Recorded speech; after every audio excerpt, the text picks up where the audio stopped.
अब तक का सबसे ज्यादा कंट्रोवर्शियल वन प्लस फोन मेरे हाथ में वन प्लस 15। देखो आई नो आप लोग ये सोच रहे हो कि वन प्लस 14 कहाँ गया, स्किप कर दिया क्योंकि चाइना में 14 नंबर अनलकी होता है, इसलिए वन प्लस ने 13 के बाद अब सीधे 15 निकाला है। बट ट्रस्ट मी, ये स्किप सबके लिए लकी नहीं है, क्योंकि वन प्लस ने इस फोन में जो डिसीजंस लिए हैं वो थोड़े कंट्रोवर्शियल है। अब इसका प्रोसेसर एंड बेंचमार्क्स देखे कुछ लोग बोलेंगे this is the best gaming phone, लेकिन बहुत सारे लोगों को ये लग रहा है कि वन प्लस ने इस बार कॉम्प्रोमाइज कर दिया। लेकिन सच क्या है ये आपको आज मैं बताने वाला हूँ, क्योंकि मैं इस फोन को पिछले एक हफ्ते से यूज कर रहा हूँ एज माई डेली ड्राइवर। मैंने इस फोन के साथ ट्रैवल भी किया और हजारों फोटोज क्लिक भी कर ली। इसमें तसल्ली से मैंने गेम्स भी खेली और वीडियोस फोटो सब एडिट करके देखी। तो मुझसे बेटर आपको इस फोन के बारे में कोई नहीं बताएगा। तो देखो अनबॉक्स करते ही फोन हाथ में एकदम प्रीमियम फील होता है। मेरे पास इस फोन का ये पर्पल कलर है, लेकिन इस फोन के दो और कलर्स भी आते हैं, एक ब्लैक एंड दूसरा ये सैंडस्टॉर्म जो ऑलमोस्ट बेज कलर का लगता है। मुझे पर्सनली इसका ब्लैक कलर ज्यादा अच्छा लगा। वैसे ये भी सही है क्योंकि इसके बैक पैनल के एजेस के अराउंड ऐसी लाइट ग्लो करती है, प्लस इसका जो बैक ग्लासेस पे स्क्रैचेस नहीं पड़ते। मतलब अगर मैंने इस पे हल्का फुल्का ऐसे स्क्रैच मार भी दिया तो ये 2-3 मिनट में अपने आप ही ठीक हो जाएगा। इसका जो फ्रेम है ये मेटल का है और हाथ में काफी प्रीमियम लगता है, और इतनी बड़ी बैटरी होने के बाद भी ये सिर्फ 8.1 mm थिक है। बैटरी एक्चुअली काफी बड़ी है, इसके बारे में आगे बात करेंगे। अब इसकी बैटरी कितनी बड़ी है आप इस बात से अंदाजा लगाओ, ये फोन ऑलमोस्ट 2 दिन तक चल जाता है एक सिंगल चार्ज पे। लेकिन बेस्ट पार्ट ये है कि जब आप इस फोन को अपने हाथ में होल्ड करोगे तो ये आपको एक बहुत ही प्रीमियम वाइब देता है, क्योंकि इसके कॉर्नर्स ना बहुत ही राउंड हो चुके हैं, मतलब एकदम आईफोन जैसे हो चुके हैं। इसको हाथ में पकड़ते हैं जैसे आईफोन ही हाथ में पकड़ा हुआ है। एंड नोट करने वाली बात ये है कि इसकी डिस्प्ले अब एकदम फ्लैट हो चुकी है। तो डिस्प्ले से ही शुरू करते हैं, क्योंकि इस फोन में वन प्लस का जो डिस्प्ले है ना इस पर ही बहुत कॉन्ट्रोवर्सी हो रही है।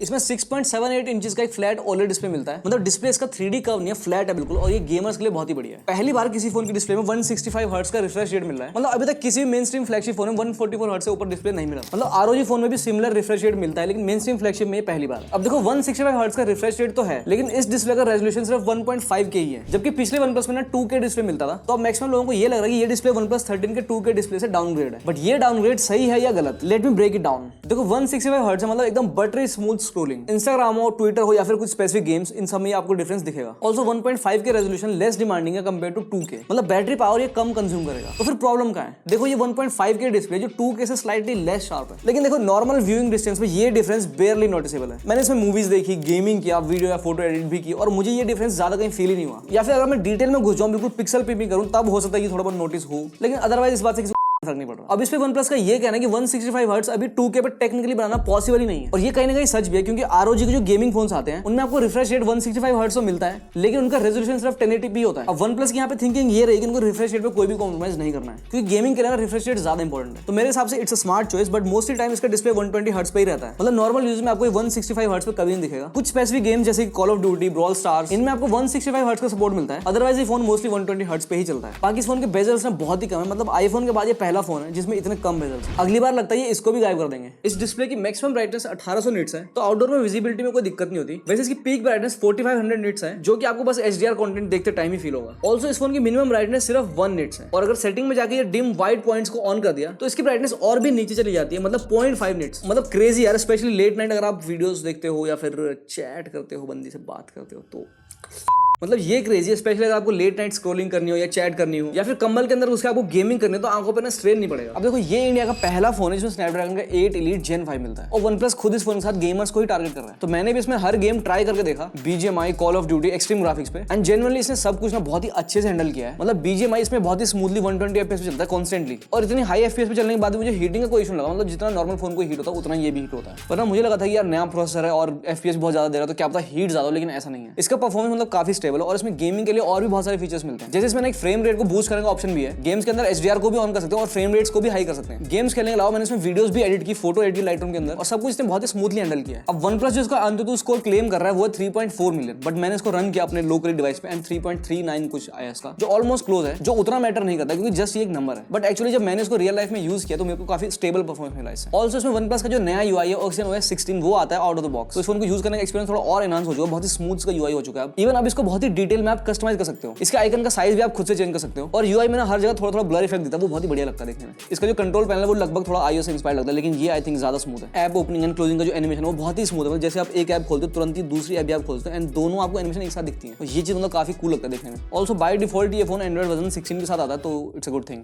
अब बात करते हैं इस फोन के सबसे बड़े अपग्रेड की, विच इज बैटरी। देखो OnePlus 13 में सिर्फ 6000 mAh की थी एंड वो मुझे बहुत बड़ी लगी थी उस टाइम पे, लेकिन अब इसमें 1300 mAh और बढ़ा दिया उन्होंने। और इस फोन के डिजाइन को देखकर ऐसा कहीं लगता नहीं कि इसमें इतनी बड़ी बैटरी फिट हो रही है। अब कंपैरिजन के लिए आईफोन जितना ही मोटा, लेकिन आईफोन में बैटरी आपको सिर्फ 5000 mAh मिलती है। सेम जो सैमसंग का S25 अल्ट्रा उसमें भी आपको सिर्फ 5000 mAh की बैटरी मिलती है, और गूगल पिक्सल 10 में तो इससे भी कम मिलती है 4800 mAh की। मतलब इस फोन की ऑलमोस्ट सेम थिकनेस होने के बाद भी इसमें 30 से 40% बैटरी ज्यादा है, और एक्चुअली सिंगल यूज पे ये फोन 1.5 दिन से ज्यादा ही चल रहा है। मतलब बैटरी कभी कम ज्यादा होती है, लेकिन स्क्रीन टाइम अगर आप इसका देखो तो मोस्टली केसेस में मुझे ये 1.5 दिन से ज्यादा का स्क्रीन टाइम दे रहा है। मतलब थोड़ा बहुत ऊपर नीचे हो सकता है, लेकिन पूरा दिन यूज करने के बाद, मतलब मैंने इसको अगर पूरा दिन हैवी यूज किया, गेम्स भी खेली है, फोटोज खींची है, वीडियोस भी बनाई है, तब भी इसकी फोन की बैटरी लास्ट में मतलब दिन के एंड में 50 से 60% बच जाती है। मतलब इसकी बैटरी एक्चुअली काफी अच्छी है, इससे कोई डिसअपॉइंट नहीं होगा। अब इतनी बड़ी बैटरी है, लेकिन ये चार्ज बहुत ही फास्ट होती है। इसमें 120 वॉट की फास्ट चार्जिंग मिलती है, जो इस फोन को अराउंड 20 मिनट में 50% तक चार्ज कर देता है, एंड ऑलमोस्ट 50 मिनट में ये 0 से 100% तक फुल हो जाता है। एंड गुड थिंग ये चार्जर बॉक्स के अंदर ही आता है। बाकी ये फोन 50 वॉट तक की वायरलेस चार्जिंग भी सपोर्ट करता है, एंड गेमर्स के लिए इसमें बाईपास चार्जिंग का ऑप्शन भी है। मतलब गेम खेलते खेलते अगर आप चार्जर में कनेक्ट कर दो तो ये डायरेक्टली आपके चार्जर से पावर लेगा, ना कि आपकी बैटरी से। तो मतलब आप लगातार 4-5 घंटे तक गेम भी खेलोगे तब भी इसकी बैटरी पर कोई फर्क नहीं पड़ेगा। इससे लॉन्ग टर्म में आपके फोन की बैटरी हेल्थ काफी बढ़िया रहेगी। और राइट, तो इस फोन का एक और कंट्रोवर्शियल पार्ट है इसका कैमरा, क्योंकि OnePlus ने इस बार हैसलब्लैड के साथ अपनी पार्टनरशिप खत्म कर दी है। देखो OnePlus के फोन ने पहले परफॉर्मेंस में अच्छे थे, लेकिन कैमरा में थोड़ा लैग कर दिया, लेकिन OnePlus 9 से इन्होंने हैसलब्लैड के साथ पार्टनरशिप करी, एंड तब से इनका कैमरा क्वालिटी काफी इंप्रूव हुई है। लेकिन अब ऑलमोस्ट 5 साल बाद OnePlus ने हैसलब्लैड की पार्टनरशिप को छोड़ दिया। इस बार इन्होंने अपना ही एक डिटेल मैक्स इंजन बनाया है फोटोज एंड वीडियोस को प्रोसेस करने के लिए, क्योंकि आजकल सभी फोन में सेंसर्स ऑलमोस्ट सेम ही आते हैं। अब बात सारी पोस्ट प्रोसेसिंग की बचती है। पहले OnePlus के फोन्स में पोस्ट प्रोसेसिंग का काम सारा हैसलब्लैड संभालता था, लेकिन अब ये चीजें खुद ही कर रहे हैं। देखो इस फोन में टोटल 3 कैमरास हैं, एंड तीनों ही 50 मेगापिक्सल के हैं। इसका जो मेन कैमरा का सेंसर है उसका साइज है 1.1/56, जो OnePlus 13 के मुकाबले थोड़ा छोटा तो है, क्योंकि OnePlus 13 में आपको 1/1.4 इंच का सेंसर मिलता था, जो ऑब्वियसली लाइट को थोड़ा ज्यादा अच्छे से कैप्चर कर सकता है। बट मैंने OnePlus 13 एंड 15 दोनों से ही फोटोज क्लिक किए एंड रिजल्ट्स आपके सामने ही है, आप खुद कंपेयर कर लो। OnePlus 15 की फोटो ज्यादा डिटेल्ड एंड नेचुरल लग रही है। आई थिंक 15 में ना OnePlus इसको प्रोसेस बहुत अच्छे से कर पा रहा है। ऑलमोस्ट हर सिनेरियो में इसका जो मेन कैमरा वो फोटो बहुत ही बढ़िया कैप्चर करता है, कलर्स बहुत ही नेचुरल आते हैं, एंड हर फोटो में ना हल्का सा वार्म टोन है इसमें एज कंपेयर टू OnePlus 13। बाकी इसका जो अल्ट्रा वाइड कैमरा वो भी 50 मेगापिक्सल का है। इसका अल्ट्रा वाइड कैमरा से भी फोटोज काफी बढ़िया आती है, कलर्स हो गया, डायनामिक रेंज हो गया, डिटेल वगैरह सब कुछ बढ़िया आती है, लेकिन फोटो आपको ना कभी कभी थोड़ी सॉफ्ट लगेगी, स्पेशली एजेस पे ना डिटेल थोड़ी सी कम रहती है। बट अल्ट्रा वाइड के हिसाब से मतलब डायनामिक रेंज काफी बढ़िया कैप्चर करता है। इस बार जो टेलीफोटो लेंस है उसमें काफी बड़ा अपग्रेड है, क्योंकि अब ये लोग सैमसंग का JN5 सेंसर यूज कर रहे हैं 50 मेगापिक्सल वाला। तो बेसिकली ये 3.5x का ऑप्टिकल जूम लेंस है, जो OnePlus 13 में 3x था, लेकिन अब ये 3.5x हो चुका है। और इस लेंस से ना सबसे बेस्ट फोटोज आती है, स्पेशली पोर्ट्रेट फोटोज, क्योंकि ये फोकल लेंथ ना बहुत ही परफेक्ट है पोर्ट्रेट फोटोज खींचने के लिए। ऑलमोस्ट ये आपको 85 mm की फोकल लेंथ देता है, जिससे पोर्ट्रेट फोटोज बहुत ही डिटेल एंड नेचुरल आती है। ओवरऑल इस फोन का कैमरा सेटअप काफी इंटरेस्टिंग लग रहा है। ये 120x तक जूम भी कर सकता है, हालांकि 120x का उतना यूजेबल नहीं है, मतलब वहां पे बहुत सारे AI वाले आर्टिफैक्ट्स दिखते हैं, बट 30x तक भी इसकी फोटोज यूजेबल रहती है। अब देखो इस फोन में ना बहुत सारे AI फीचर्स भी मिलते हैं, जो बेसिक आपको हर फोन में मिलते हैं, वो तो इसमें है ही, लेकिन एक बहुत ही स्पेशल चीज OnePlus ने इस फोन में की है। इसमें आपको ये प्लस की मिलती है ना, इससे आप माइंड स्पेस को एक्टिवेट कर सकते हो। अब माइंड स्पेस में OnePlus का एक खुद का ऐसा ऐप है जिसके अंदर आप कुछ भी अपनी चीजों को सेव कर सकते हो। मतलब आपने जो भी कुछ बोला, जो भी आपने स्क्रीनशॉट कहीं पे देखा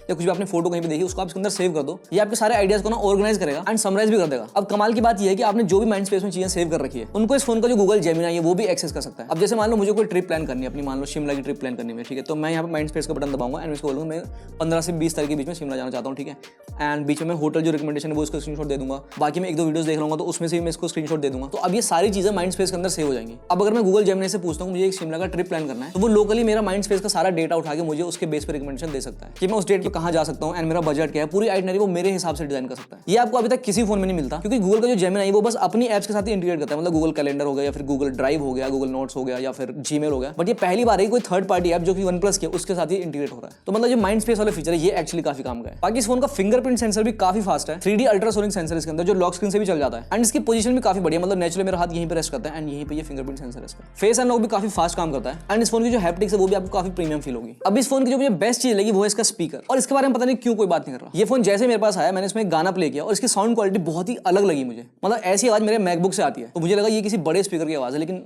बहुत ही बढ़िया साउंड क्वालिटी है इसकी। मैंने इसको आईफोन से भी कंपेयर किया, इवन सैमसंग से भी कंपेयर किया।